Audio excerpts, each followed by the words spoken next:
the police, call the coroner. Salut les enfants, j'espère que vous allez tous très bien. Je vous retrouve avec grand plaisir et sans grande surprise non plus pour la vidéo des favoris du mois de mai. Alors la vidéo des favoris, forcément c'est du bonheur, c'est du partage, c'est des trucs qu'on kiffe, mais c'est aussi surtout pour moi l'occasion de vous faire un petit débrief sur le mois écoulé. J'aime bien vous raconter ma vie, surtout en introduction. Écoutez, je sais pas si ça vous fait vibrer, mais en tout cas ça nous permet de sortir un petit peu du contexte de crème pour le corps et puis autres gommages au visage. Autant vous dire que le mois de mai, je l'attendais avec une immense impatience. J'étais vraiment genre au bout du rouleau à la fin du mois d'avril. C'est vrai qu'au niveau du taf, je carbure pas mal depuis plusieurs mois et qu'il y a juste un moment où moi je décède tout simplement. Je sais pas si vous l'aviez remarqué sur les dernières vidéos, mais en tout cas moi je voyais absolument que ça. Des cernes jusque là, une gueule par terre, j'arrivais plus à aligner trois mots. Donc voilà, je vous reviens vraiment reposée. Ce mois de mai m'a fait un bien fou. Je suis passée faire un bisou au taf, genre quelques mardis ou mercredis par-ci par-là, mais j'ai eu pas mal de ponts, pas mal de week-ends extra prolongés, pas mal de vacances aussi, et du coup j'ai pris un peu le soleil, je me suis vraiment coupée de mon environnement habituel et voilà, ça fait vraiment beaucoup de bien. Je vous reviens en pleine forme et j'espère que ça vous fait plaisir. Donc je vous propose tout de suite de commencer par le maquillage. Call up your priest. La première chose que j'ai à vous présenter aujourd'hui, et ça change un petit peu d'habitude parce que c'est assez rare que je vous parle de palette, c'est une palette pour les yeux de la marque Urban Decay, c'est la Vice 3 que j'avais eu à mon anniversaire, donc ça remonte au mois de novembre dernier, et j'avoue que je l'avais un petit peu mise de côté, notamment à cause de sa taille. C'est vrai que c'est le truc le plus encombrant du monde. Je l'avais rangée dans un tiroir au fond de mes affaires de maquillage, et du coup c'est pas le plus pratique pour penser à s'en servir. Et un jour je me suis réveillée et je me suis rendu compte à quel point elle était canon, donc je vais vous faire un petit zoom. C'est Urban Decay, donc la qualité des fards n'est plus approuvée, mais c'est une palette assez colorée, la pigmentation est ouf, la tenue, il n'y a absolument rien à redire.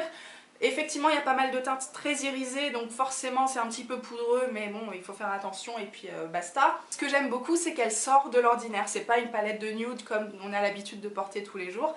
Et du coup voilà, j'aime beaucoup pas mal de couleurs, notamment le bleu canard qui est ici, ou bien le ocre. En tout cas la couleur bronze, mais qui a vraiment des sous-tons orangés, que je porte d'ailleurs aujourd'hui, mais que j'ai foncé avec justement des teintes plus marronnées sur le côté et puis sur le coin externe pour délimiter le regard. Voilà, c'est vraiment des choses qui sortent de mes habitudes et que j'aime beaucoup et que je porte beaucoup en ce moment. Du coup cette palette qu'on ne range absolument nulle part, je la laisse maintenant carrément sur ma coiffeuse, sur le plan de travail, j'ai envie de vous dire, et comme ça bah, j'y pense très souvent. Ce que j'aime peut-être le plus dans cette palette, c'est peut-être même le pinceau, enfin surtout l'embout estompeur, parce qu'il est hyper long et très fin. Donc du coup, limite quand je le cale dans mon creux, quand je le cale dans mon creux, on voit plus le pinceau. Donc je peux vraiment facilement appliquer une couleur foncée dans le creux pour que ça donne l'impression d'un œil plus profond.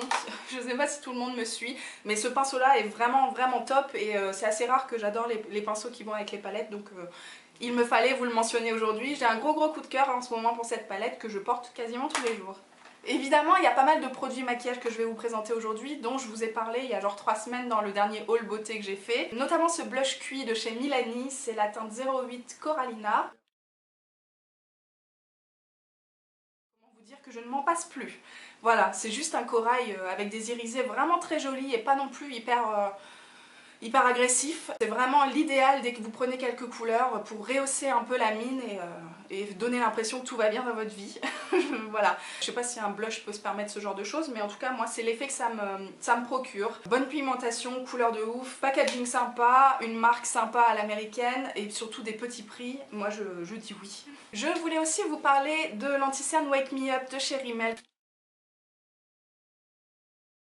Il n'y a pas très longtemps non plus, et dont je ne me passe absolument plus. En fait c'est tout à fait ce que j'aime dans les anti-cernes, c'est-à-dire un embout mousse comme ça, une texture assez liquide. C'est vrai que les textures crème, les textures stick, c'est pas du tout ce que j'aime pour mes cernes.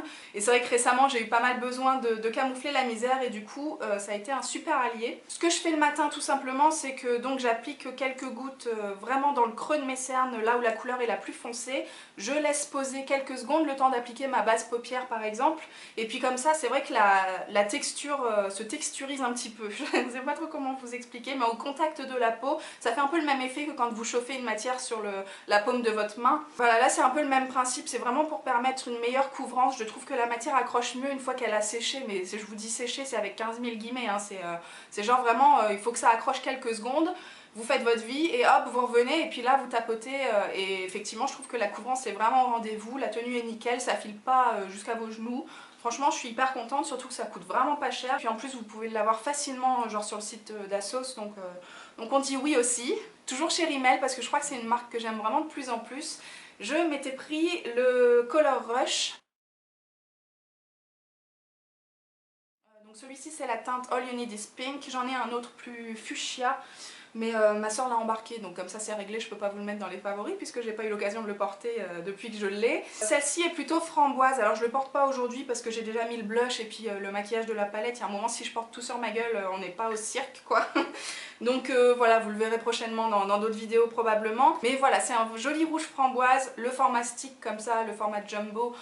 Je sais pas comment on fait pour s'en passer. À chaque fois que je reviens à un rouge à lèvres normal, je suis genre perdue parce que ça c'est vraiment trop pratique quoi. Genre dans le sac à main, si tu veux te remaquiller en journée, parfois t'as même pas besoin de miroir quoi. T'es là comme ça, c'est hyper facile. En plus il n'y a pas besoin de le tailler, ça se déroule. Je ne sais plus comment on dit. La couleur est vraiment hyper sympa, c'est très agréable à porter. C'est un petit peu crémeux, mais malgré tout ça tient quand même assez longtemps je trouve par rapport à la texture qui pourrait un peu empêcher justement cette tenue. Et surtout quand ça se barre pas n'importe comment, c'est-à-dire qu'il vous reste pas un contour des lèvres plus foncé, quand ça se barre, tout se barre, donc il n'y a pas de souci avec ça, vraiment, un truc encore dont je ne peux plus me passer et je suis pressée de retrouver ma deuxième couleur chez ma sœur. Je termine la partie maquillage avec un favori, oui mais, genre un favori mais on n'est pas trop sûr quoi. Ce favori là c'est effectivement le vernis que je porte, je ne sais pas si vous l'aviez déjà percuté précédemment, mais c'est donc un vernis China Glaze, la teinte c'est Flip Flap Fantasy. Je l'ai eu très récemment et je dois dire que c'est une galère absolue à appliquer. Je pense qu'il faut être quand même un petit peu habitué à se mettre du vernis parce que si genre vous en mettez sur toutes vos phalanges d'habitude, là ça va se compliquer un petit peu. Disons que le pinceau en fait il est suffisamment large, c'est pas un souci de taille particulièrement, c'est juste qu'il prélève beaucoup trop de matière ou pas assez, mais jamais la bonne dose. Et du coup ça vous fait des espèces de stries qui sont un petit peu difficiles à dégager, même si vous en mettez 2 couches. Il faut vraiment avoir un bon top coat, en fait un bon gel pour bien lisser le dessus. Voilà, faut être hyper concentré pour l'appliquer.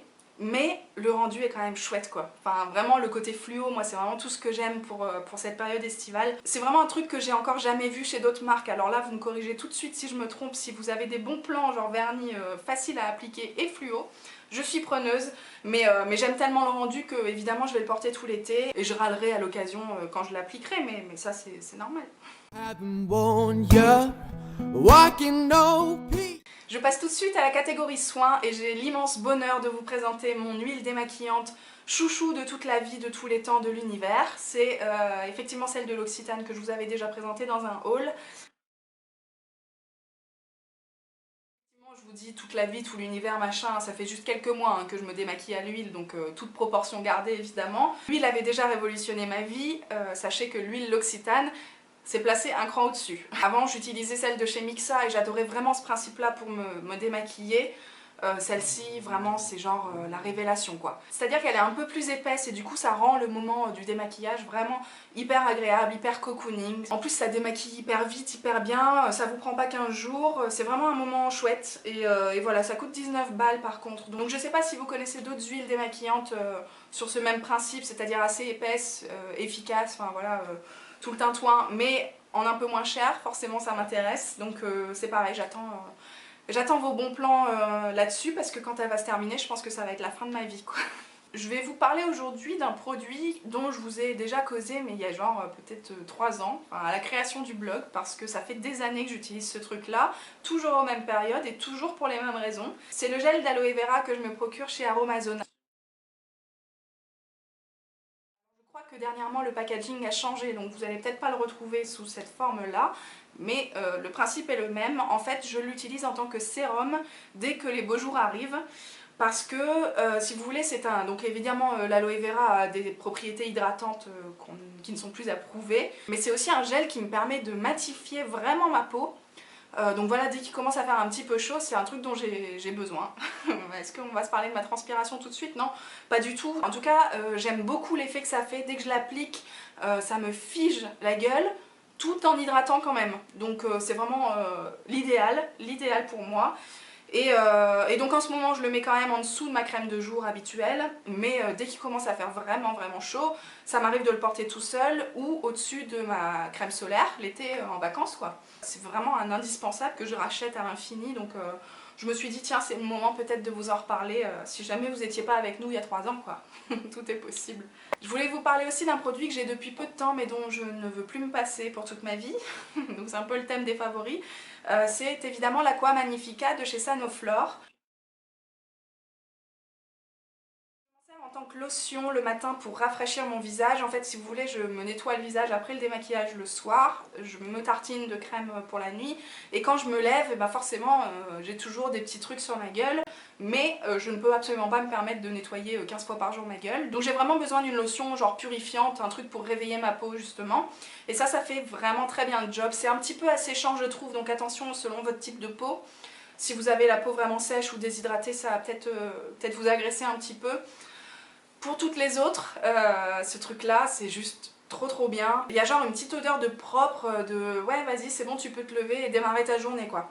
C'est vraiment ce que ce produit là me dit le matin. Donc écoutez pourquoi pas, je suis genre enchantée d'avoir ce produit là dans ma nouvelle routine soin. Je voulais vous dire aussi que c'est le seul moment dans ma routine où j'utilise un coton et que je suis en ce moment en train de tester justement des alternatives au coton en coton habituel pour justement éviter d'agresser ma peau parce que j'ai pas la peau sèche mais par contre j'ai la peau très réactive et du coup voilà les cotons c'est pas vraiment ce qu'on a connu de mieux. Donc je teste en ce moment un coton en bambou que j'ai eu dans la dernière Sweetie Box et du coup ça me permettrait peut-être de continuer à mettre des lotions parce que c'est vraiment un geste que j'aime le matin mais sans avoir l'agression du coton derrière. Donc tout ça on en reparle mais en tout cas Sanoflore amour éternel quoi. Je ne peux pas faire une vidéo favori sans vous parler de gommage. Alors d'habitude c'est des gommages pour le visage, aujourd'hui ce sera un gommage pour le corps et c'est celui de chez Burt's Bees. C'est un gommage au sucre, à la canneberge et à la grenade et c'est vrai qu'il y a une vraie odeur de fruits rouges très agréable. Pourtant vous savez que moi je suis assez perplexe quant aux odeurs trop sucrées sous la douche mais là ça passe, c'est vraiment pas très entêtant et en même temps ça vous apporte un petit plus quand vous prenez soin de vous. Voilà, écoutez celui-là je le valide. Tout ça pour vous dire que les gommages pour le corps c'est genre indispensable de manière générale mais surtout pour celles qui s'épilent soit à l'épilateur soit à la cire et qui ont régulièrement des poils incarnés, mais aussi en cette période où il commence à faire beau et où on commence à prendre des couleurs, c'est indispensable si vous voulez avoir un beau bronzage de vous gommer le corps, que ce soit avant d'aller vous exposer au soleil parce que comme ça vous bronzez sur une peau nickel, sur une peau propre et voilà, tout va bien. Ou alors en revenant de la plage justement pour bien nettoyer votre peau et la soulager des agressions. Chez moi le gommage pour le corps est un indispensable, celui-ci est juste canon, il est bio, il est magnifique, il sent bon et puis voilà tout ce qu'on aime quoi. Je termine ces favoris soins par ce shampoing de chez Chlorane. C'est un truc qu'on a eu en fait dans la Chlorane Pocket qu'on reçoit tous les mois avec Amandine. Et je vous avoue qu'en temps normal, jamais, au grand jamais, je me serais dirigée en pharmacie pour acheter un shampoing pour mes cheveux quoi. Je veux dire, c'est vraiment pas un truc auquel je pense naturellement. Et malgré tout, bah, du coup comme je l'avais, je l'ai testé et j'ai quand même été hyper bluffée. Je vous explique tout de suite pourquoi. Celui-ci c'est la gamme au dattier du désert. Donc c'est spécialement conçu pour les cheveux secs, abîmés et cassants, comme à peu près 95% des shampoings du marché, non j'ai l'impression. Évidemment il est hydratant et puis il est un petit peu réparateur, en tout cas il fait du bien à mon cheveu. Mais moi ce qui m'interpelle le plus avec ce shampoing, c'est vraiment le volume qu'il donne, en tout cas la souplesse qu'il donne à mes cheveux. Je trouve que ouais j'ai plus de matière, vous savez moi normalement je fais une queue de cheval, ça se résume à ça. Hein. Donc j'ai les cheveux très fins et là je trouve que ça donne un peu du corps à tout ça et je suis vraiment surprise par le rendu. Alors je sais pas si tous les shampoings Chlorane sont comme ça, je sais qu'Amandine aime particulièrement la gamme à la mangue. C'est vrai que celle-ci il n'y a pas une odeur de ouf, hein. Bon elle est pas du tout très présente non plus mais tu te dis pas ah ben je vais acheter ce shampoing là parce qu'il sent trop bon. Enfin chacun voit à midi à sa porte évidemment mais moi c'est pas un truc que je me suis dit. Mais en fait ouais j'ai été hyper surprise de ce truc là donc je me suis dit je vais vous en parler si jamais vous avez les cheveux fins et que vous souhaitez un petit peu renflouer tout ça. Voilà, c'est une bonne alternative et je voulais vous en parler tout simplement. Till I find that I fool. Je termine cette vidéo favoris par des favoris divers, en tout cas des favoris en tout genre, et je commence tout de suite par ce body de chez Graines de Plaisir. Donc voilà, on se dit tout, hein. Aujourd'hui on parle lingerie de manière complètement désabusée, pourquoi pas. Donc pour rien vous cacher, évidemment la marque Graines de Plaisir, c'est une marque avec laquelle on est en partenariat depuis quelques temps. On a reçu leur dernière nouveauté qui est donc ce body. Tout ça pour vous dire que quand je mets ça, écoutez, j'ai l'impression d'être Beyoncé. Donc moi ça me va et je me suis dit peut-être qu'elles ont aussi envie de ressembler à Beyoncé. C'est vraiment un truc hyper flatteur pour des morphologies comme les nôtres, n'est-ce pas? Je pense que pour les nanas hyper fines ça peut être très joli aussi, hein. Moi je vous parle de mon cas personnel. Je voulais vous dire aussi que des bodys j'en ai déjà essayé plein par le passé. Ce qu'il faut savoir c'est que je suis courte sur pattes et que j'ai un buste genre comme as. Genre des maillots de bain une pièce, des combis shorts, tout ça c'est genre pas gérable chez moi parce qu'il me manque toujours un bout de tissu pour remplir mon buste. Et là-dessus j'ai pas eu de soucis, c'est une matière très étirable, il y a suffisamment de tissu pour recouvrir l'ensemble du bordel, donc c'est vraiment le genre de truc que j'adore porter. Et même pas forcément dans des moments hyper intimes, hein. Je veux dire ça m'arrive de le porter en journée sous une chemise un peu ouverte, je trouve ça magnifique, je trouve ça hyper flatteur, ça me fait me sentir bien, ça me fait sentir belle, ça me fait sentir sexy et je me suis dit que peut-être que vous aussi vous auriez envie. Du coup voilà, si vous voulez vous le procurer, je vous mets toutes les infos dans l'article du blog qui sera associé à cette vidéo parce que c'est un petit peu plus compliqué que d'habitude. En fait la marque Graines de Plaisir fonctionne via des réunions un peu tupperware quoi, mais pour la lingerie, je sais pas comment ça s'appelle. Donc il faut contacter des ambassadrices, mais tout sera évidemment indiqué sur le blog si ça vous intéresse. J'enchaîne avec un autre accessoire mode, si on peut rester dans ce thème-là, c'est-à-dire que c'est un collier que j'avais reçu dans la Sweetie Box, donc du coup pas de mai mais probablement d'avril. Et en fait c'est un partenariat entre My Sweetie Box et Kiabi. Je vous en parle parce que c'est un collier que vous pouvez toujours vous procurer chez Kiabi si ça vous plaît. Je vous avais posté la photo sur Instagram et en fait il est juste canon. C'est vraiment pas du tout ce que j'ai l'habitude de porter, hein. Un assemblage de perlouses plus colorées les unes que les autres, mais en même temps j'ai plein de t-shirts noirs qui servent à rien. Genre un t-shirt noir hyper classique avec juste une forme que j'aime bien mais pas de détails du tout, et du coup bah ça je trouve que ça habille la tenue tout de suite et c'est comme ça que je le porte d'ailleurs. C'est vraiment pas dans mes habitudes mais bon tout arrive et comme je l'ai vu récemment chez Kiabi pour 8 € du coup je me suis dit peut-être que ça en intéresserait quelques-unes d'entre vous, donc voilà, pourquoi pas les enfants. Un autre favori mode que évidemment je vais vous présenter ce mois-ci parce que genre je ne la quitte plus une seule seconde, c'est la robe que je porte présentement. Donc je vous ai pris quelques photos pour Instagram cette semaine, donc je vais vous les replacer tout de suite. Pour tout vous dire, c'est une robe que je ne quitte pas parce que dès qu'elle est lavée, je la remets et dès qu'elle est sale, je la mets à laver pour la remettre. Vous voyez un peu le principe. Elle est juste parfaite, donc ce sont des manches sans manches. Et je trouve que la coupe est vraiment, encore une fois, très flatteuse dès qu'on a un petit peu de forme. Voilà, elle va bien galber la taille et elle part un peu en free fly dès qu'il s'agit des fesses. Et du coup, c'est très flatteur, c'est très allongeant pour la silhouette. Ça vaut 10 balles chez H&M. Parce que je peux pas m'arrêter là simplement pour vous parler de cette robe. Filez juste l'essayer et en fonction de votre morphologie, vous me direz un peu si ça vous va ou pas, mais moi juste je ne peux plus m'en passer. Je l'ai prise en verte aussi parce que c'est pareil, elle tombe mais juste tellement bien. Et j'ai un mariage d'ici 2 semaines et je me disais peut-être même que j'allais la porter à ce moment-là. Je sais pas si ça se fait de porter à un mariage une robe qui vaut 10 balles. Vous me direz ce que vous en pensez. Je la trouve tellement belle que je me dis bah écoute pourquoi pas quoi. Le dernier favori du jour c'est évidemment de la bouffe parce que j'allais quand même pas vous quitter comme ça, à brûle pour point, sans rien vous mettre sous la dent. Donc aujourd'hui je vous présente la pâte à tartiner de chez Côte d'Or, donc c'est au chocolat au lait et malheureusement vous ne pourrez vous procurer ça que en Belgique. Disons que ça se fait pas en France quoi. Je sais pas du tout par exemple si en Espagne ils ont ce genre de truc, mais moi je l'ai eu à Bruxelles lorsqu'on est parti en week-end avec Loulou. C'est encore un miracle hein, qu'il me reste un fond du pot pour vous le présenter, mais en même temps c'est pas le genre de truc que je peux m'enfiler tous les matins non plus, sinon bah, je passe plus les portes. Donc moi je suis assez raisonnable là-dessus, mais c'est juste un goût vraiment très particulier, très chocolaté qui est... je trouve très différent et bien meilleur que le goût du Nutella. Je trouve que du coup dans le Nutella c'est vraiment la noisette qui ressort alors que là c'est le chocolat quoi. Il existe la version au chocolat noir pour les plus cinglés parmi vous, mais vraiment ce truc là on se demande pourquoi on n'a pas pris 3-4 pots quoi. En même temps la Belgique c'est pas très loin de chez nous, donc il est possible qu'un jour on recraque pour ce genre de conneries. C'est juste une tuerie monumentale et si vous avez l'occasion d'aller en Belgique, mais ne repartez absolument pas sans ça quoi, je veux dire ne ratez pas votre vie.